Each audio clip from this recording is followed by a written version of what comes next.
여러분, 혹시 여러분의 생애 가운데, 여러분의 삶 가운데 여러분의 뜻대로 되지 않고 여러분의 생각대로 상황이 전개되지 않는 것 때문에 혹시 당황하고 또 절망한 적이 있으시죠? 우리가 인생을 살면서 이런 일을 많이 겪게 됩니다. 그런데 시간을 지나고 보면 하나님의 오묘하고 하나님의 신실한 뜻이 있었음을 우리가 많이 경험하게 됩니다. 그러시죠? 오늘 바로 그 이야기가 나오는 거예요. 여러분, 삼손에 대해서 생각을 하면 들릴라와 그리고 마지막에 그 다고 신전에서 많은 사람을 죽였던 일만 생각이 나시죠? 저는 이렇게 삼손을 이렇게 우리가 배워가면서 같이 나눠가면서 그 전에 알지 못했던 많은 것들을 깨닫게 되고 있습니다. 여러분은 어떠신지 모르겠어요. 저는 삼손의 삶의 모습을 보면서 나도 이런 모습이 많이 있었구나 라는 것들을 깨닫게 됩니다. 삼손 때 이스라엘 백성들은 완전히 망가져 있었다고 했습니다. 그들은요, 스스로는 일어설 엄두조차 못 내고 있었던 시기입니다. 오히려요, 블레셋의 속국을 그들이 다행스럽게 생각했고요, 안전하게 느끼기까지 했습니다. 그래서 그들은 어떤 변화도 원치 않았습니다. 혹시 여러분도 어떤 변화도 원치 않고 계신지 모르겠어요. 하나님은 우리에게 늘 변화하기를 원하십니다. 아멘. 근데 그들은 어떤 변화도 원치 않았어요. 이러한 이스라엘의 상황은요, 삼손이 그 누구의 도움을 받을 수 없었고 혼자 그 일들을 해내야 했던 이유들입니다. 정말 외롭고 힘든 싸움이었기 때문에 위장 결혼식을 통해서 블레셋에서 타격을 가하려고 했죠. 그런데 이 결혼식은 결국 실패로 끝났습니다. 실패의 원인은 그의 마음이 끝까지 지키지 못하고 흔들렸기 때문이었죠. 그리고 블레셋 사람들에게 삼손이 누구도 풀지 못하는 수수께끼를 냈어요. 그런데 블레셋 사람들이 그 아내를 유혹했고 아내에 가서 알아내라고 종용했고, 그래서 아내가 울고 불고 막 원망하는 그 탓에 아내에게 그냥 답을 말해버린 결과죠. 아시겠지만 삼손은 이 블레셋에게 어려운 수수께끼를 내고 이 문제를 맞추지 못하면 그들이 흥분하고 그들이 난리칠 것을 알았기 때문에 그것을 빌미로 그들에게 심한 타격을 주려고 했는데 그 계획이 수포로 돌아갔던 겁니다. 하지만 삼손이 이렇게 실패했던 사실 더 근본적인 이유가 있었어요. 뭐냐면 그가 하나님 앞에 서약했던 일을 너무도 쉽게 어겼습니다. 나실인으로 태어났고요, 나실인으로 길러졌어요. 나실인이 금해야 되는 것이 여러 가지 있는데 그 중 하나가 뭐죠? 시체를 가까이 하면 안 돼요. 그런데 그가 전에 하나님의 영이 임해서 죽였던 사자가 어떻게 되었는지 여러 가지 마음으로 아마 달려갔던 것 같아요. 그리고 다시 그 죽음 앞에 갔죠. 뿐만 아니라 그 시체 위에 놓여있는 맛있는 꿀을 떠먹기까지도 했어요. 부정한 것을 옆에서 갖고 부정한 것 위에 있는 것을 떠먹기까지도 했다라는 거예요. 그리고 그가 또 그 끝까지 지켜야 할 것들을 지키지 못하고 그 꿀을 또 자신도 먹고 부모에게 주기도 하고, 이 작은 부주의가 그의 영적인 경계를 무너뜨린 겁니다. 사실은 그가 실패했던 주 원인 가운데 하나가 이것이 있었다라는 거예요. 그래서 이 블레셋과 싸움이 얼마나 어렵고 힘든 것인지를 결혼식 사건만으로도 우리가 충분히 알 수 있게 되었습니다. 풀지 못할 수수께끼를 냈음에도 불구하고 그들은 오히려 신부를 잘 이용하는 지혜를 그들이 보였어요. 그로 인해 30명의 겉옷과 속옷을 마련해야 하기 때문에 다른 곳에 가서 사람들을 죽이고 뺏어와서 그것을 줘야 했던, 이런 삼손이 대가를 치러했던 겁니다. 실수는요, 사실은 삼손도 했지만 삼손만이 한 것은 아니에요. 오늘 본문을 보니까 블레셋 사람들의 이 장인도 또 블레셋 사람들도 큰 실수를 또 범하게 됩니다. 삼손은 결혼식이 망쳐버리게 되자 화가 나서 그가 그만 떠나버렸어요. 신부도 놔두고 떠나버렸어요. 그것을 본 신부의 아버지는요, 삼손이 다시는 돌아오지 않을 것으로 단정을 합니다. 그리고 결혼식에 참석한 청년 중 한 사람에게 딸을 주는 일을 하고 말게 됩니다. 우리 14장 20절이 그것이죠. 삼손의 아내는 삼손의 친구였던 그의 친구에게 준 바 되었더라. 사실 여러분, 이 대목은 좀 이해하기 쉽지 않은 내용일 수 있어요. 그런데 여기에는 하나님의 섭리가 지금 작동하고 있었다는 사실이에요. 먼저 삼손의 위장 결혼식은 의도대로 끝나지 않았다고 했어요. 사실 이야기하면 삼손의 첫 사역은 실패라고 해도 과언이 아니죠. 하지만 하나님은, 삼손은 실패했지만 하나님은 실패하지 않으셨습니다. 아멘.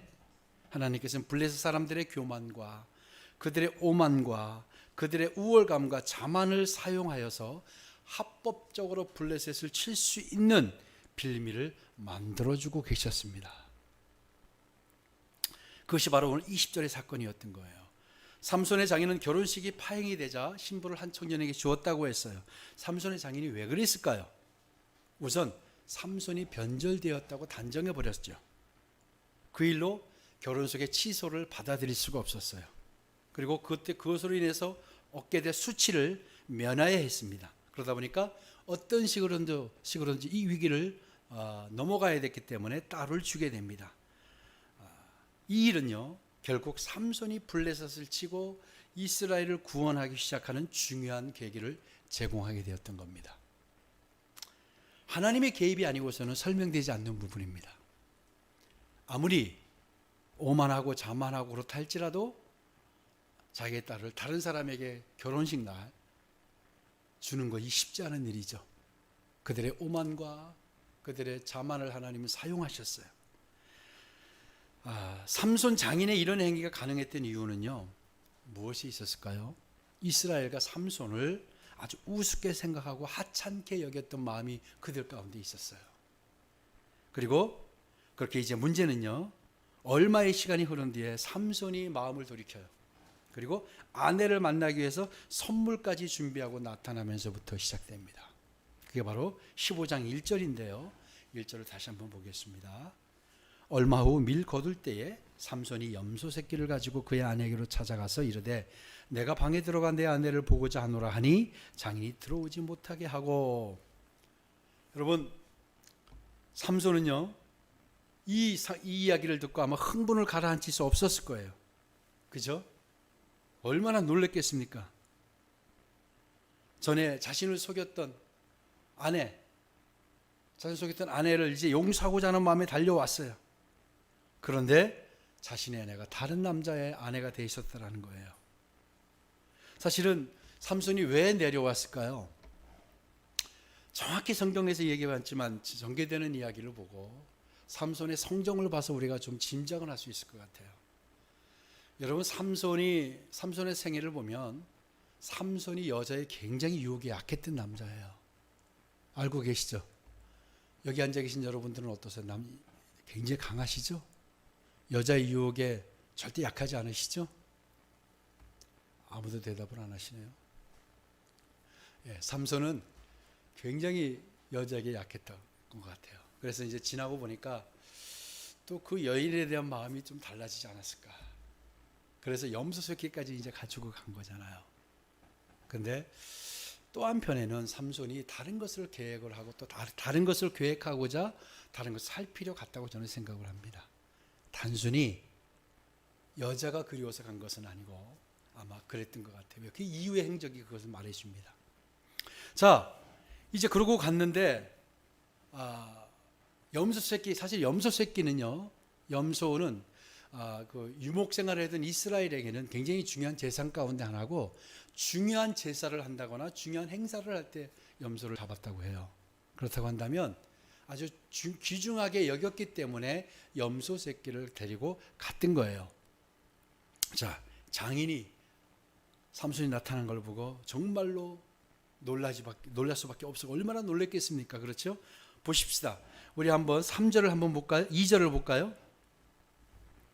장인이 삼손을 보고 어떤 이야기를 하는지 시작. 이르되 내가 그를 심히 미워하는 줄 알고 그를 내 친구에게 주었노라. 그의 동생이 그보다 더 아름답지 아니하냐. 청하노니 너는 그를 대신하여 동생을 아내로 맞이하라. 아멘. 여러분 좀 이해가 되세요? 남자분들? 이해가 잘 안 되시죠? 자, 이 나타난 삼손에게 장인이 놀라서 뭐라고 그랬어요? 네가 이 딸을 미워하는 줄 알고 친구에게 주었다는 거예요. 이것도 말이 안 되지만 또 그렇다고 그의 아름다운 동생을 더 아름답지 않냐 하고 동생을 아내로 취하라고 하는 거예요. 야, 참 이해하기 쉽지 않죠. 당시에 블레셋이 그랬다라는 거예요.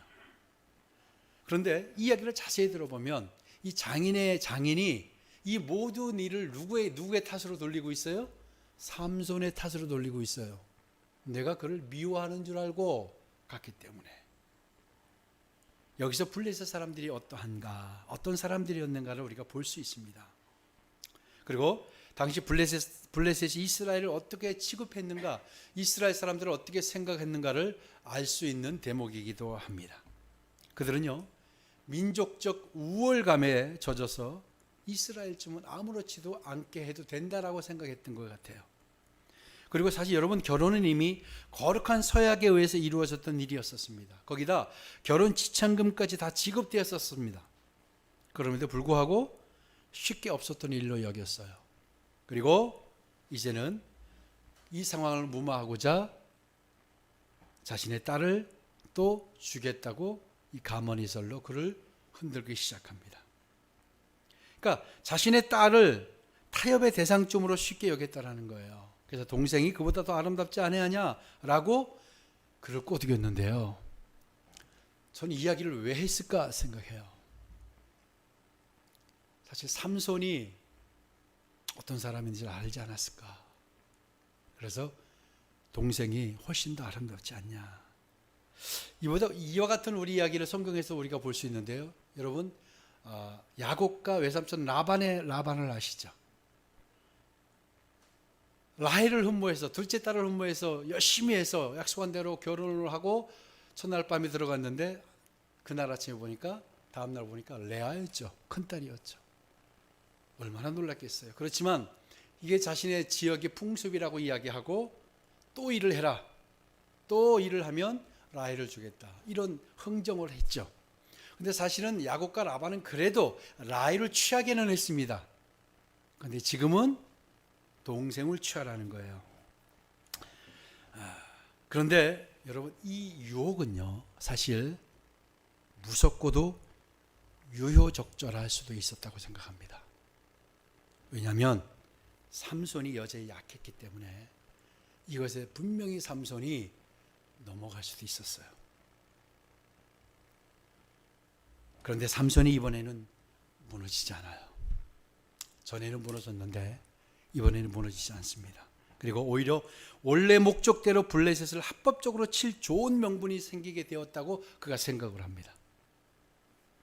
삼손이 이렇게 말합니다. 3절입니다. 같이 읽습니다. 시작. 삼손이 그들에게 이르되 이번은 내가 블레셋 사람들을 해할지라도 그들에게 대하여 내가 허물이 없을 것이니라 하고, 삼손이 이제 블레셋에게 타격을 가하겠다는 거예요. 피해를 주겠다는 거예요. 그리고 그렇게 줘도 너희들이 말할 수 없을 것이다라고 이야기했어요. 그리고 삼손이 딥나 지역을 둘러봅니다. 곡식이 막 자라고 있어. 곡식을 벤 곳도 있고, 그래서 삼손이 농가 밭에 곡식에 불을 질러 심각한 손실을 줘야겠다고 생각을 합니다. 그가 블레셋을 타격을 가하는 일도 또 혼자 해야 되는 일이었어요. 그때 삼손의 눈에 띈 것이 무엇이냐면 여우 비슷하게 생겼던 들짐승이었어요. 4절에 보면 삼손이 가서 여우 300마리를 붙들어서 그 꼬리와 꼬리를 메고 회를 가지고 그 두 꼬리 사이에 한 회를 달고 회에 불을 붙이고 그것으로 블레셋 사람들의 곡식밭으로 몰아들여서 곡식단과 아직 배지 아니한 곡식과 포도원과 감람나무들을 사른지라. 아멘. 자, 여기서 여우라고 했는데 여우는 원래 몰려다니는 동물이 아니에요. 여우는 몰려다니지 않기 때문에 300마리를 잡기가 불가능해요. 그래서 여기서 말하는 여우는 우리말로 말하는 승냥이 아시죠? 승냥이라고 하는 자칼을 말한다고 합니다. 들판을 돌아다니면서 불을 질러야 하는데 자칼 만한 것이 없었던 거예요. 삼손이 볼 때 이제 자칼을 통해서 일을 하자. 아마 이것은 하나님의 지혜가 임했다고 생각합니다. 하나님의 개입이 있었다고 생각을 합니다. 그런 지혜를 주셨어요. 여러분 한번 상상해 봅시다. 삼손이 자칼을 2마리씩 꼬리를 묶었어요. 거기다 횃불까지 달아놨어요. 난리가 나지 않겠어요? 자칼들이 가만히 있겠습니까?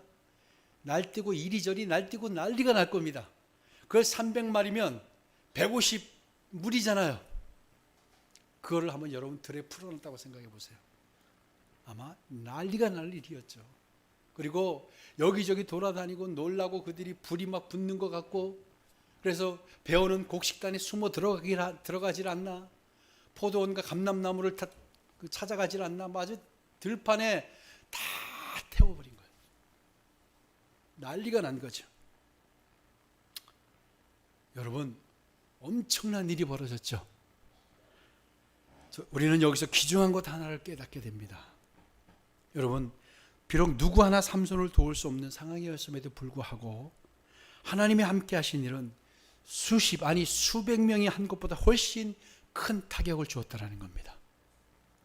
하나님이 함께 하시면, 하나님이 하시겠다고 마음을 먹으시고 도우시겠다고 작정을 하시면 우리의 지혜, 우리 수백 명의 지혜, 힘으로 하는 것보다 훨씬 강력하고 큰 일을 가능하시다는 겁니다. 아마 생각해 보십시오. 누가 이것을 생각했을까요? 엄청난 타격이 일어났습니다. 엄청난 피해를 본 블레셋이 가만히 있을 리가 없죠. 그리고 큰 화재 현장을 보니까 적이 하나도 없는 거예요. 또 한 번 놀라죠. 그래서 누가 이 일을 벌였는지, 누가 했는지를 찾습니다. 그래서 이게 삼손으로부터 시작되었다는 것을 알게 되고, 그 자초지종을 듣고는 그 길로 블레셋 사람들이 그 장인의 집으로 달려가 그 여인과 장인의 모든 집을 다 태워버립니다. 불살라버렸습니다. 피해를 입었던 블레셋 사람들이 자신들의 족속이었지만 가서 그 집안을 다 불살라버렸던 것, 사실은 이것이 그들에게 큰 화를 가져오는 계기로 만드셨어요. 하나님께서. 하나님은 그렇게 일을 하기 시작하셨어요. 그래서 삼손이 정당하게 실력 행사를 할 수 있는 빌미까지 제공받게 되었다는 겁니다. 삼손이 다시 아내를 찾아갔을 때, 보기에 찾아갔을 때 이러한 일이 전개될 것이라고는 상상도 할 수 없었을 겁니다. 그렇죠? 분명히 삼손은 전에 실패했던 실패 현장으로 다시 찾은 거예요. 그가 실패했던 현장을 찾았지만 하나님은 실패로 여기지 않으셨던 것 같아요. 왜 그랬을까요? 삼손은 비록 그에게 단점이 있었지만 여자의 유혹에 약하고 넘어가고 나시린의 의무를 다 지키지 못했지만 하나님을 향한 열정은 변함이 없었습니다. 그는 모든 상황을 블레셋을 쳐 죽이는데 온통 생각과 온통 마음이 집중되어 있었던 사람이에요. 여러분이 이렇게 되시기를 축복합니다. 여러분이 단점이 많고 허물이 많을지라도 여러분의 근본 마음은 하나님을 향하고 하나님을 기뻐하고 주님만이 여러분의 소망이 되신 여러분 되시기를 축복합니다. 그랬을 때 여러분이 비록 실패의 현장이라 할지라도, 실패했던 자리라 할지라도 하나님은 여러분을 다시 또 실패해서 다시 일으켜 세우시고 성공으로 이끌 줄로 믿습니다. 이 일은 하나님의 인도와 섭리가 아니면 우리가 설명할 길이 없다고 생각합니다. 그리고 하나님의 인도와 섭리는 오묘해서 우리 인간의 지혜로는 감히 짐작할 수 없었던 일들, 삼손의 일들이 진행되는 것을 보시면 하나님은 그것을 통해서 하나님의 일을 또 여전히 이루어가고 계셨다라는 거예요. 그래서 여러분, 실패가 아닌 거예요. 절망이 아닌 거예요. 하나님께 붙들려 있는 사람은 그 실패의 자리가 성공의 자리를 바뀐다고 믿습니다. 삼손은 블레셋인들에게 원수를 갚겠다고 일어났고, 그리고 그들에게 철저하고 완벽하게 피해를 입혔습니다. 오늘 성경 7, 8절이 증언하고 있습니다. 자, 이 일이 블레셋 사람들이 이제 그 일을 듣고는 정확히 얼마가 죽었는지는 모르겠어요. 그 일로 블레셋 사람들을 삼손이 죽였습니다. 그러자 블레셋 사람들이 대거 군대를 동원합니다. 군대를 동원해서 이 이스라엘을 치려고 바로 레히라는 곳에 그들이 진치게 됩니다. 그러자 그 광경을 보자 블레셋의 큰 위협과 두려움을 느낀 이스라엘 사람들이 이제 그들이 3,000명이 일어납니다. 3,000명이 이제 기회가 되어서 그들하고 맞서 싸웠으면 얼마나 좋았을까요? 그죠? 근데 그들이 3,000명이 일어나서 이 블레셋에게 타격을 주었던 삼손을 찾아 나선 거예요. 삼손을 찾아서 그들에게 결박해서 그들에게 넘겨주고자 3,000명이 동원되어서 바로 삼손을 찾으러 떠났어요. 딥나로 향했어요. 여러분, 만약에 여기서 저는 이런 생각을 해봤어요. 이스라엘이 기회가 왔잖아요. 그렇죠? 삼손이 한 번도 없었던, 삼손이 그들에게 타격을 가했고 그들에게 피해를 입혔어요. 많은 사람을 죽였어요. 삼손을 앞세우고 그들이 3,000명이 일어났다고 한다면 이스라엘의 역사는 크게 달라졌을 것이라고 저는 봅니다. 그런데 그들은 3,000명을 데리고 삼손을 잡으러 갔어요. 그들이 3,000명의 삼손을 잡으러 갔던 이유는 삼손이 강력했기 때문이기도 하지만 블레셋이 두려웠기 때문이에요. 그래서 삼손을 잡아다가 주려고 합니다. 삼손은 그들에게 한 가지를 약조를 하라 그래요. 그리고 죽이지 않고 결박하는 것을 약조를 받고 그가 순순히 이제 이끌려 갑니다. 왜? 동족끼리 싸우는 것은 절대 피하려고 했던 거예요. 순한 양같이 끌려가는 모습이 마치 예수님의 모습이 연상되더라고요. 그렇게 그냥 끌려갔습니다. 여러분, 이제 삼손이 우리 유다 백성들에게 붙들려서 결박당해서 끌려가는 이 순간은 이제 삼손의 사역은 끝난 것 같이 느껴졌습니다. 그렇잖아요? 삼손 역시도 이제 자신의 사역이 끝났을 것이라고 생각하실지도 몰라요. 누가 봐도 더 이상의 희망이 없을 것으로 여겨지는 순간입니다. 그런데 어떠한 일이 일어난지 아십니까? 우리 함께 14, 16절을 같이 보도록 하겠습니다. 14, 15, 16절을 우리 같이 한번 보시겠는데요. 같이 한번 읽어봅시다. 시작.